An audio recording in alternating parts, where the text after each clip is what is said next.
तो hello and welcome जितने भी मेरे भावी शिक्षक एवं शिक्षिका साथी हैं जो बीपीएससी 7th फेज 2023 का एग्ज़ाम देने वाले दोस्तों, उन सबों के लिए मैं आज जो है आपका जो लैंग्वेज पेपर होगा हिंदी का दोस्तों 75 नंबर का पूछा जाएगा।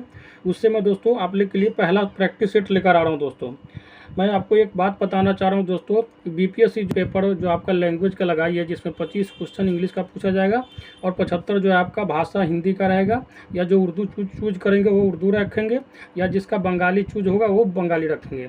तो दोस्तों आप खुद सोचिए कि जो बीपीएससी है लैंग्वेज का पेपर क्यों ले रही है आपसे।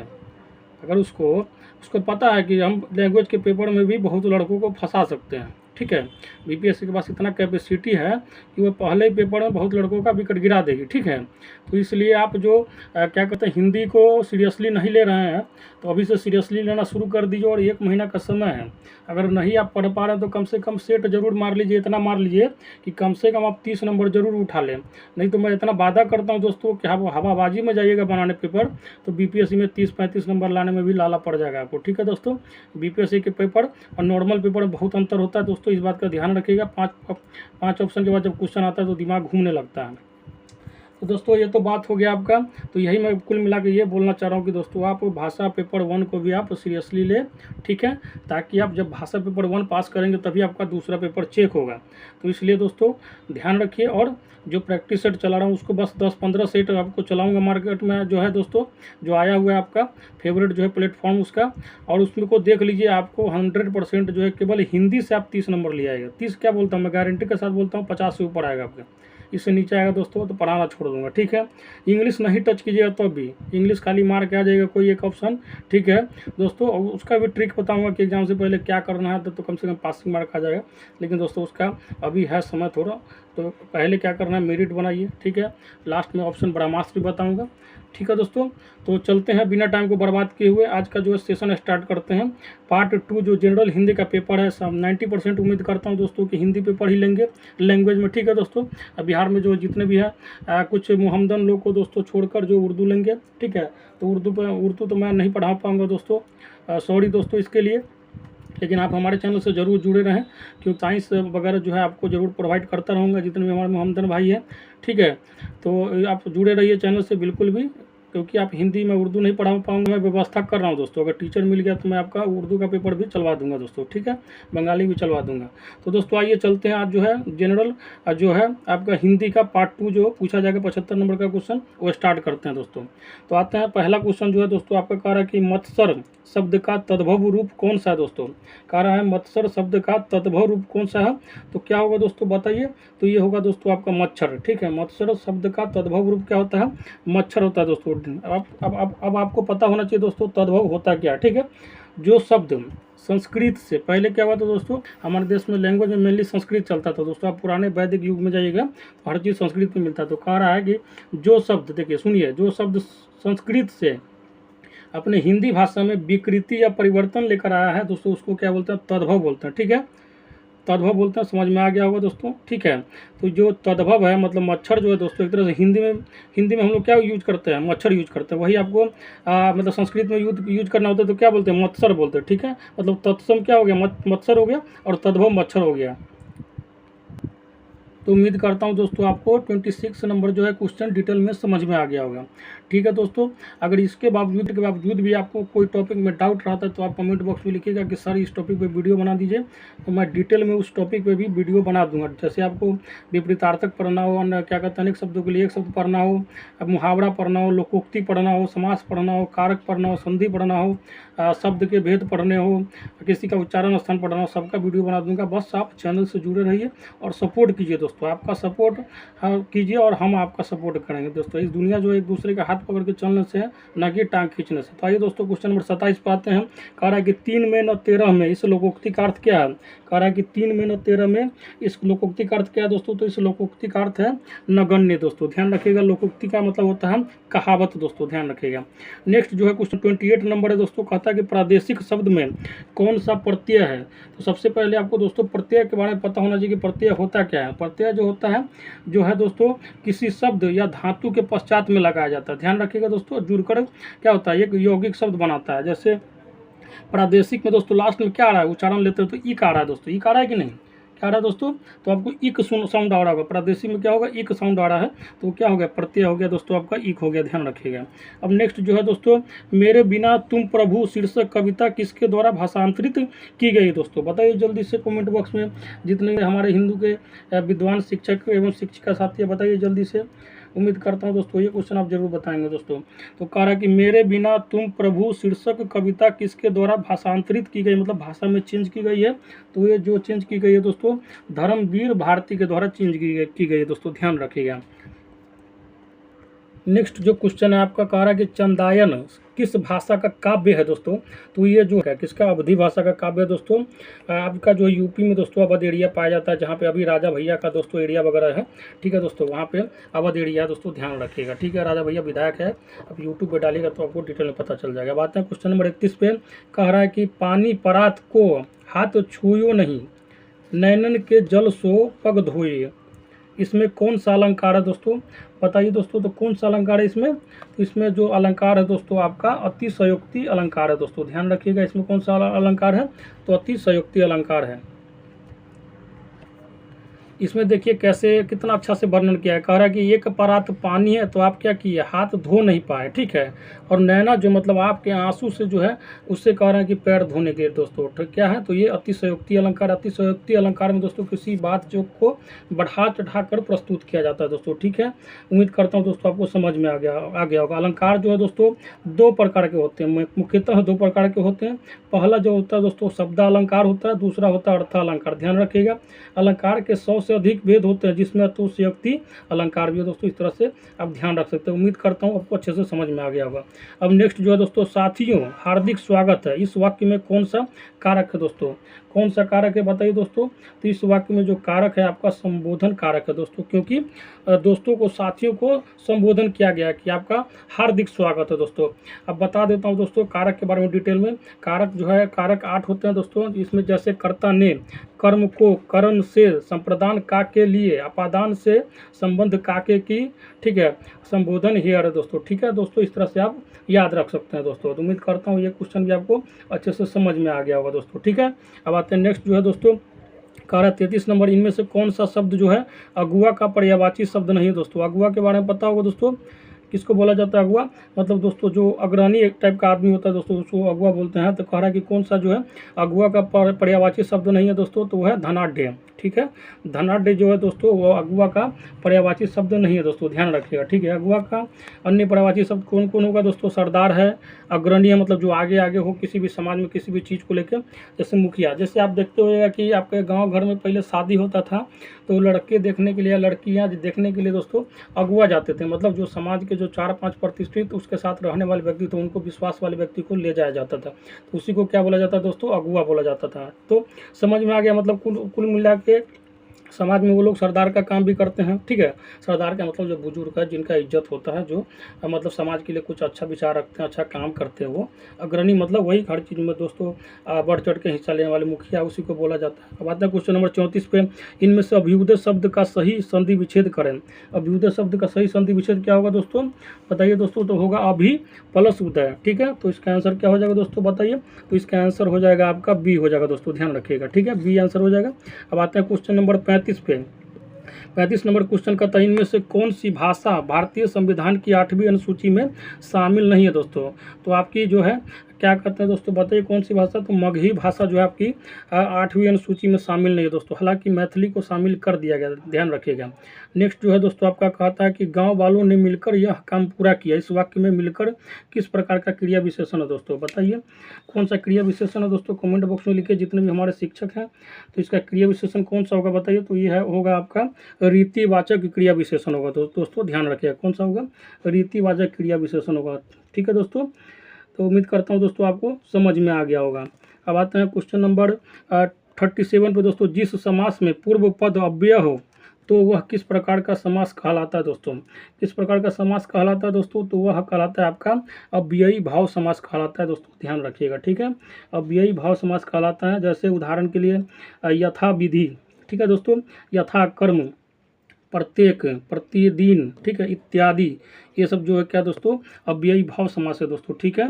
तो उम्मीद करता हूँ दोस्तों आपको अच्छे से समझ में आ गया होगा। जैसे द्विगु समास आ गया, तो इसमें आपको पता होना चाहिए संख्या का बोध हो तो क्या हो, द्विगु समास कहलाता है। ठीक है, जैसे चौराहा होता है 4 राहों वाला, तो चौराहा, तो इसमें क्या हो, द्विगु समास होगा। बात है क्वेश्चन नंबर 38 पे, कवयित्री अनामिका के पिता का नाम क्या था? क्या था दोस्तों बताइए? तो कवयित्री अनामिका के पिता का नाम था श्याम नंदन किशोर था दोस्तों, ध्यान रखिएगा। नेक्स्ट जो है आपका, इनमें से किन वर्णों को व्यंजन कहा जाता है दोस्तों? किन वर्णों को व्यंजन कहा जाता है? जिनका उच्चारण स्वरों के वर्णों की सहायता से किया जाए दोस्तों। ठीक है, तो उनको क्या कहा जाता है? तो व्यंजन कहा जाता है। व्यंजन एक ऐसा विकलांग प्राणी है दोस्तों धरती का, मतलब अब तो दोस्तों विकलांग नहीं बोल सकते क्योंकि मोदी जी के द्वारा इस वर्ड को बैन कर दिया गया, हालांकि बोलना भी नहीं चाहिए दोस्तों। ठीक है, तो एक तरह से व्यंजन एक ऐसा दिव्यांग वर्ड है जो बिना स्वर के चल ही नहीं सकता। उसको एक तरह से मतलब व्यंजन का लाठी जो है दोस्तों स्वर है, तो इस तरीके से आप याद रखिए। ठीक है, जैसे आप कमल लिखते हैं तो लास्ट में अ आ जाता है दोस्तों। ठीक है ना, अ को लिखते तो नहीं है, लेकिन कमल अ जो छूटता है वही आपका स्वर होता है। तो इस तरीके से आप समझ सकते हैं, बाकी डिटेल में भी वीडियो बता दूंगा। वैसे दोस्तों आपको सेट कराते कराते हर चीज़ मैं समझा दूंगा। नेक्स्ट जो है कहता है हिंदी में कुल कितने सर्वनाम है दोस्तों? तो हिंदी में कुल कितने सर्वनाम है बताइए? तो 11 सर्वनाम है। ठीक है, 11 सर्वनाम में ध्यान रखिएगा। कौन कौन से है? तो दोस्तों इसमें है मैं, तू, आप, यह, वह, जो, सो, कोई, कुछ, कौन और क्या। ध्यान रखिए, एक बार फिर बोल देता हूँ, नोट कर लीजिएगा। मैं, तू, आप, यह, वह, जो, सो, कोई, कुछ, कौन और क्या। तो उम्मीद करता हूँ दोस्तों समझ में आ गया होगा। अब नेक्स्ट जो है कह रहा है कि अव्यय के लिए इनमें से कौन सा कथन सही है दोस्तों? अव्यय के लिए कौन सा कथन सही है? तो जल्दी से कमेंट में बताइए दोस्तों। तो अव्यय के लिए कौन सा कथन सही है? तो कह रहा है कि ये अभिकारी होते हैं, तो ये दोस्तों बिल्कुल सही कथन है, ध्यान रखिएगा।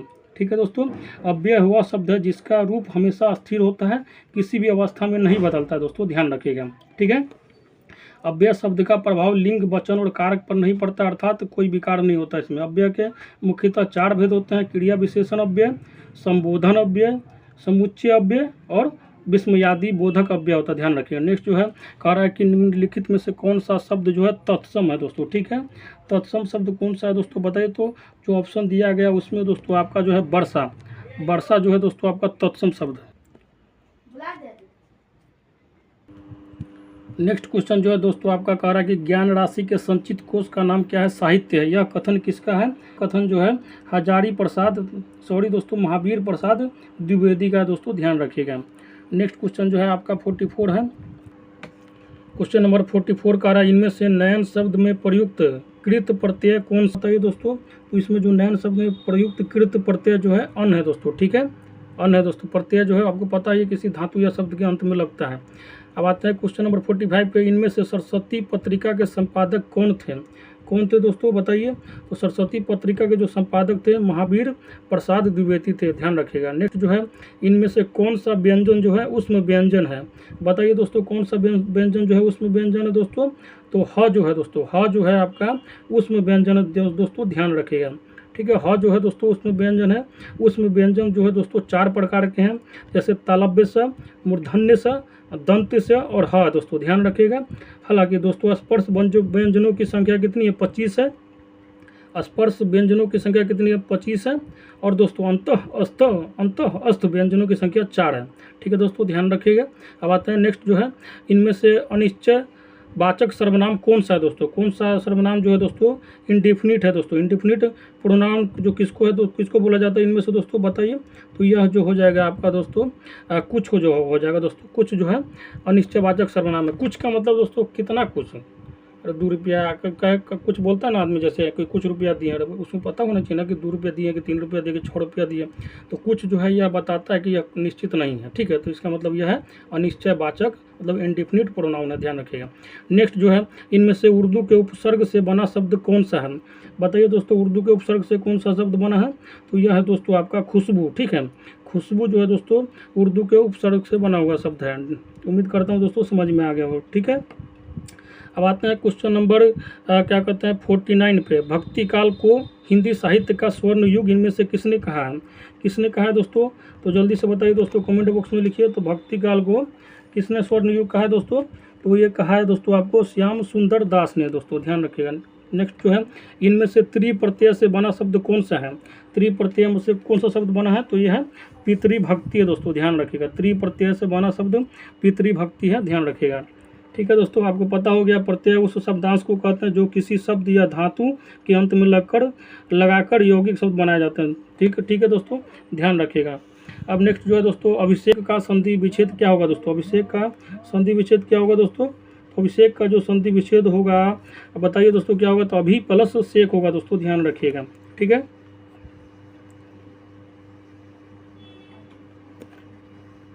नेक्स्ट जो कह रहा है दोस्तों, क्वेश्चन नंबर 52 जो है, वह पब्लिक के हाथों मारा गया, इनमें से कौन सा कारक है?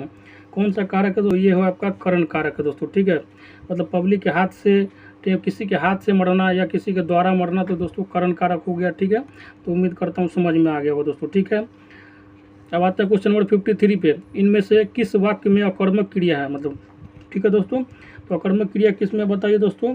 तो ये जो होगा आपको दोस्तों, श्याम हंसता है, इसमें दोस्तों अकर्मक क्रिया दोस्तों, ध्यान रखिएगा। सकर्मक और अकर्मक में अंतर पता होना चाहिए। मैं एक लाइन में बता देता हूँ, जिस क्रिया के व्यापार का फल कर्ता पर पड़े तो दोस्तों अकर्मक क्रिया कहते हैं, और जिस क्रिया का फल जो है दोस्तों कर्म पर पड़ता है उसे सकर्मक क्रिया कहते हैं दोस्तों। ठीक है, तो यहाँ पे श्याम हंसता है, मतलब हंसना जो है दोस्तों कौन कर रहा है? श्याम हंस रहा है। ठीक है, तो सीधा जो हंसना क्रिया का काम है दोस्तों, सीधा करता है पड़ता है, तो इसलिए दोस्तों क्या हो गया? ये अकर्मक क्रिया होगा। नेक्स्ट जो है, शिवालय में कौन सा समास है दोस्तों?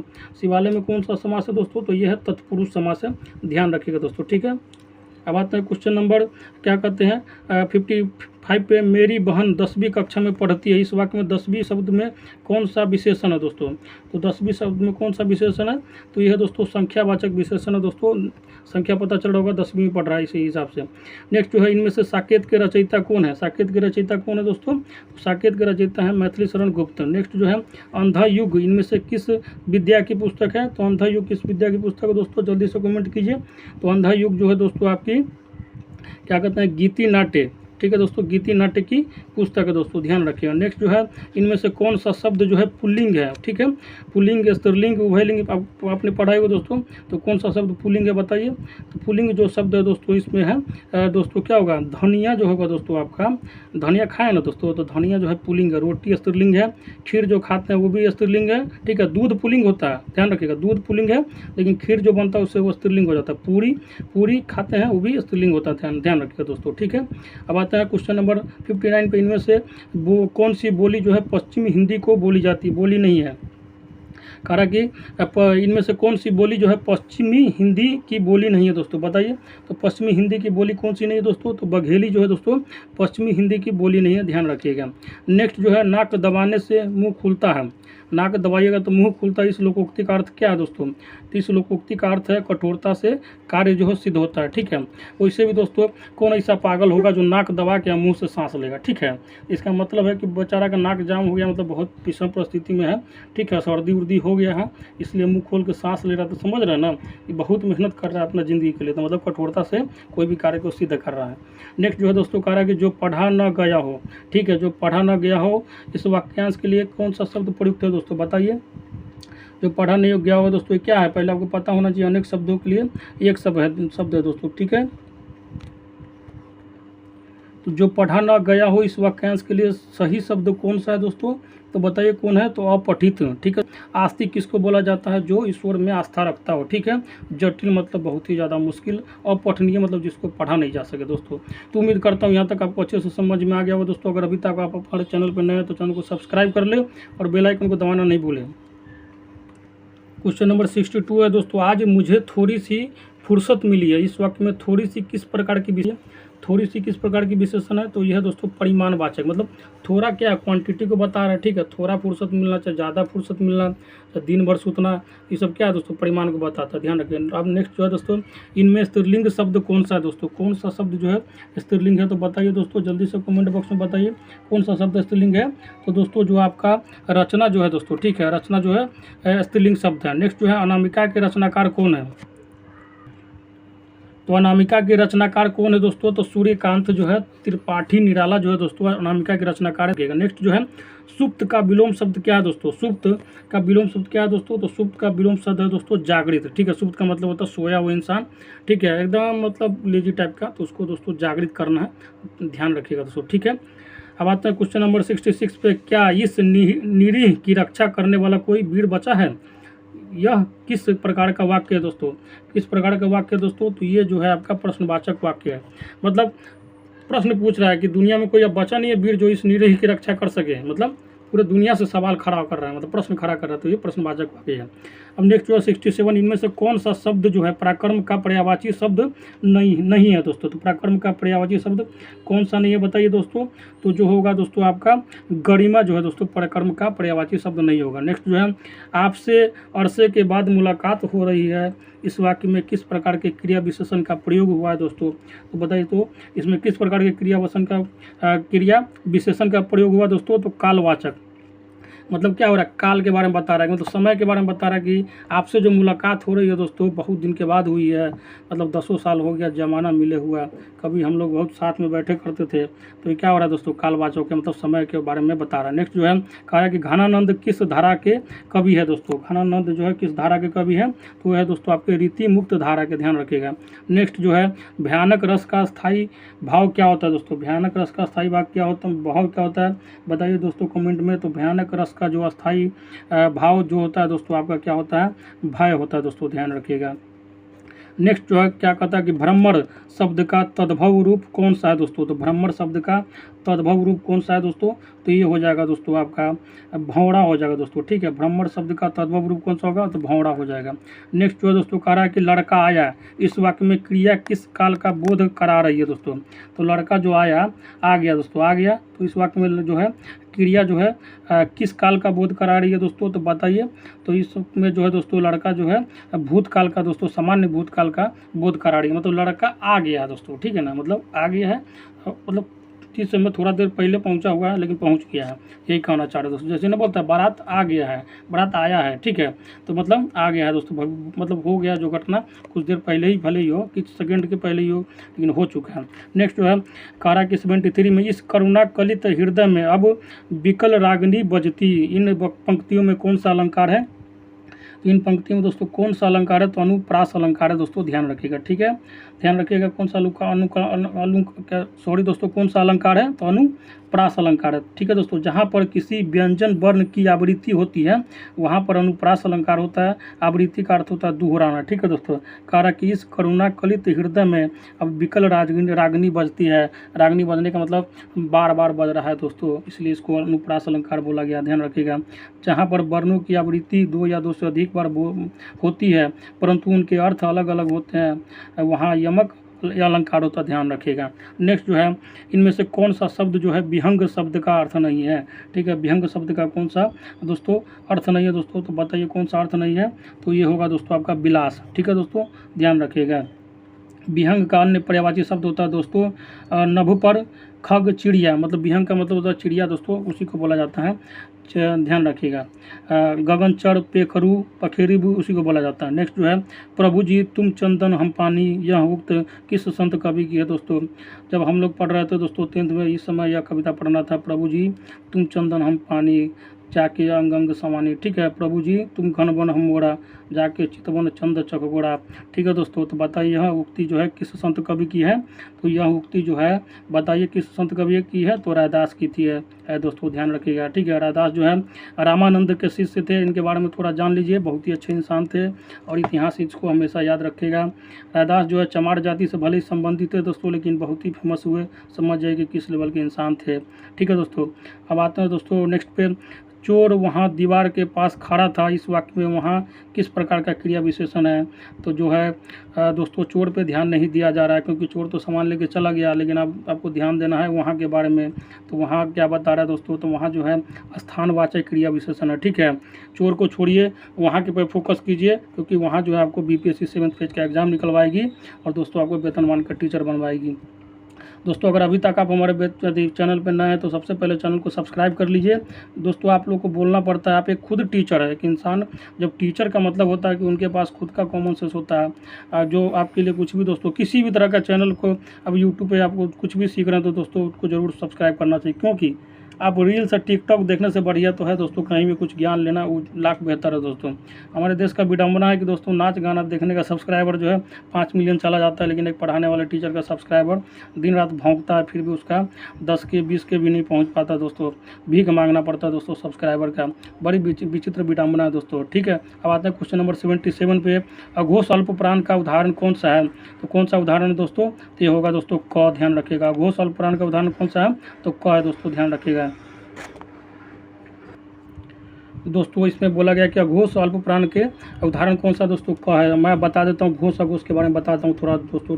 घोष वर्ण में केवल नाद का प्रयोग होता है, ठीक है, ध्यान रखिएगा, नाद का प्रयोग होता है, जबकि अघोष में केवल श्वास का प्रयोग होता है, ठीक है, ध्यान रखिएगा। उच्चारण में वायु क्षेप की दृष्टि से व्यंजन के 2 भेद होते हैं, इसके अलावा भी अल्पप्राण और महाप्राण होते हैं, ये भी ध्यान रख सकते हैं दोस्तों। ठीक है, अब आते हैं क्वेश्चन नंबर 78 पे।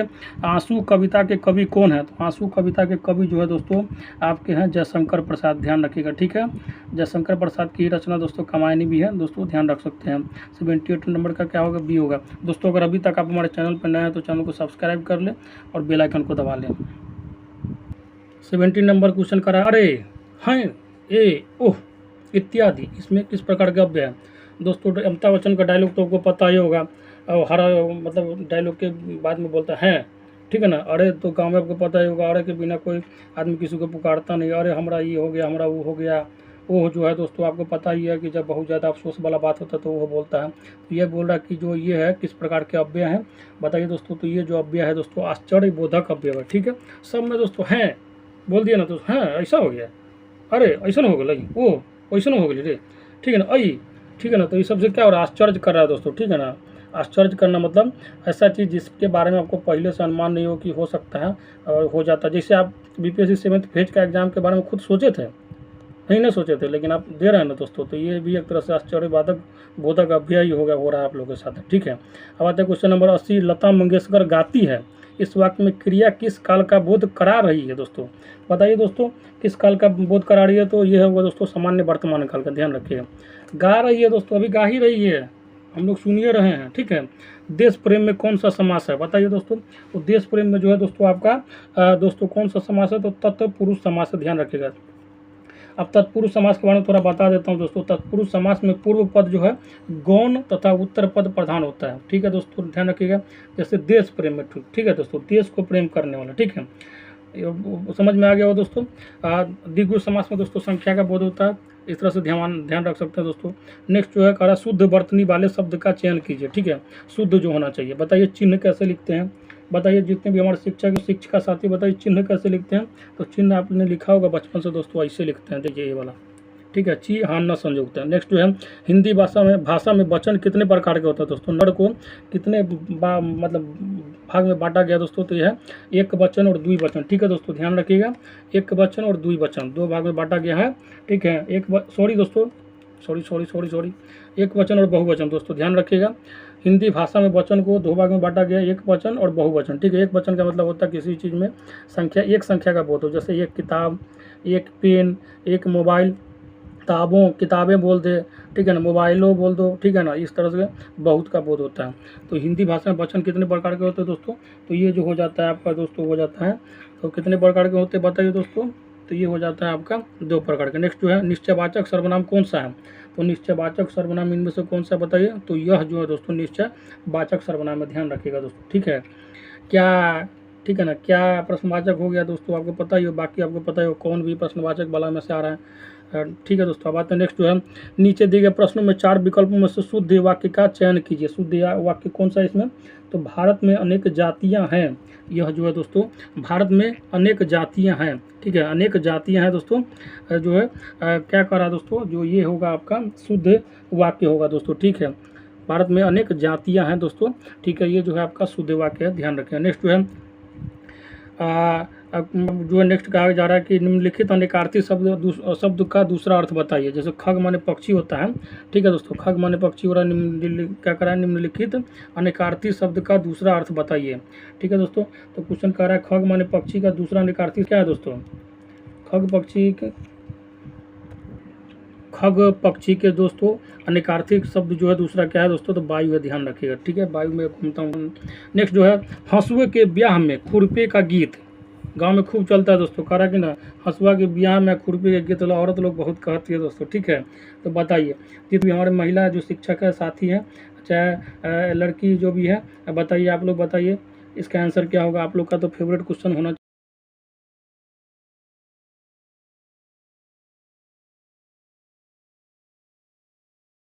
तो कह रहा है कि हंसुए के ब्याह में खुरपे का गीत लोकोक्ति का अर्थ क्या होता है। लोकोक्ति का मतलब होता है कहावत होता है दोस्तों। तो हंसुए के ब्याह में खुरपे का गीत का मतलब होता है दोस्तों असंगत बातें करना, जिसका कोई लॉजिक नहीं है दोस्तों। ठीक है, तो इससे अभी हम लोग के बीच में मान के चलिए पढ़ाई का बात हो रहा है, अब कोई आएगा सीधे मोदी के बारे में बात करने लगा कि देखो हम मोदी से मिल के आए हैं, मोदी जो बहुत बढ़िया आदमी है, मोदी हमको बोला कि हमारे शादी में आएगा, तो समझिए कि आपके रेंज से बाहर का बात हो गया। तो क्या हो गया, असंगत बातें हो गया, मतलब आपके एकदम कोई मतलब इसका तुक्के नहीं, एकदम आके फेंकना उगना शुरू कर दिया। ठीक है, तो ये हो गया असंगत बात है। ठीक है, नेक्स्ट जो तो कह रहा कि बालक ने पुस्तक पढ़ी होगी, वाक्य में प्रयुक्त कारक चिन्ह है दोस्तों, कौन सा दोस्तों बताइए दोस्तों। तो ये कौन सा कारक चिन्ह होगा, तो ये हो जाएगा दोस्तों आपका कर्ता कारक है दोस्तों। कौन सा है दोस्तों, तो कर्ता कारक हो जाएगा, ध्यान रखिएगा। कारक दोस्तों 8 प्रकार के होते हैं। कर्ता ने, चिन्ह बता देता हूँ उसका, कर्ता ने कर्म को करण से के द्वारा संप्रदान का के लिए, ठीक है, अप्रदान से दोस्तों अलगाव का बोध होता है। ठीक है, संबंध का के की होता, अधिकरण में पर होता, उदन हेयर होता, ध्यान रखिएगा। अब जो है दोस्तों आपके सामने आया गद्यांश है दोस्तों। ठीक है, तो गद्यांश में मैं दोस्तों आपको डिटेल में मैं क्या बताऊं, इसमें दोस्तों मैं गद्यांश दिखा देता हूं और इसका क्वेश्चन आपको दिखा देता हूं। ठीक है, आप लोग खुद पढ़िएगा, सीट बनाइएगा उसमें। ठीक है, मॉक टेस्ट जब दीजिएगा मैं इसका PDF आप लोगों को दे दूंगा, आप लोग खुद जो है गद्यांश पढ़ के इसका आंसर खुद से बनाइएगा दोस्तों। इसमें कुछ बताने लायक कुछ ऐसा है ही नहीं कि मैं कुछ बताऊँ इसमें लॉजिक। ठीक है दोस्तों, तो मैं गद्यांश दे रहा हूँ और बाकी आपको PDF भी प्रोवाइड कर दिया जाएगा टेलीग्राम पर दोस्तों। अगर अभी तक आप हमारे टेलीग्राम से नहीं जुड़े हैं, टेलीग्राम पर जुड़ जाइए और दोस्तों जो भी क्वेश्चन दिया गया उसको बनाइए दोस्तों। तो दोस्तों आप लोग के सामने मैं क्वेश्चन को दिखा दे रहा हूँ। ठीक है दोस्तों, बाकी आपको जो है क्या कहते हैं PDF प्रोवाइड कर दिया जाएगा, मॉक टेस्ट मार लीजिएगा दोस्तों। ठीक है, गद्यांश आपको कहानी के तौर पे पढ़ना है दोस्तों, उसी कहानी से दोस्तों क्वेश्चन बनाना है। ठीक है दोस्तों, तो आप गद्यांश पढ़िएगा और क्वेश्चन बनाइएगा, और किसी तरह का डाउट होता है तो फिर आप कमेंट में पूछ सकते हैं। ठीक है दोस्तों, अगर इसी तरह का और भी वीडियो चाहिए दोस्तों, अगर सेट पे प्यार बनाए रखिएगा दोस्तों, तो मैं फर्दर सेट लेकर आते रहूँगा दोस्तों।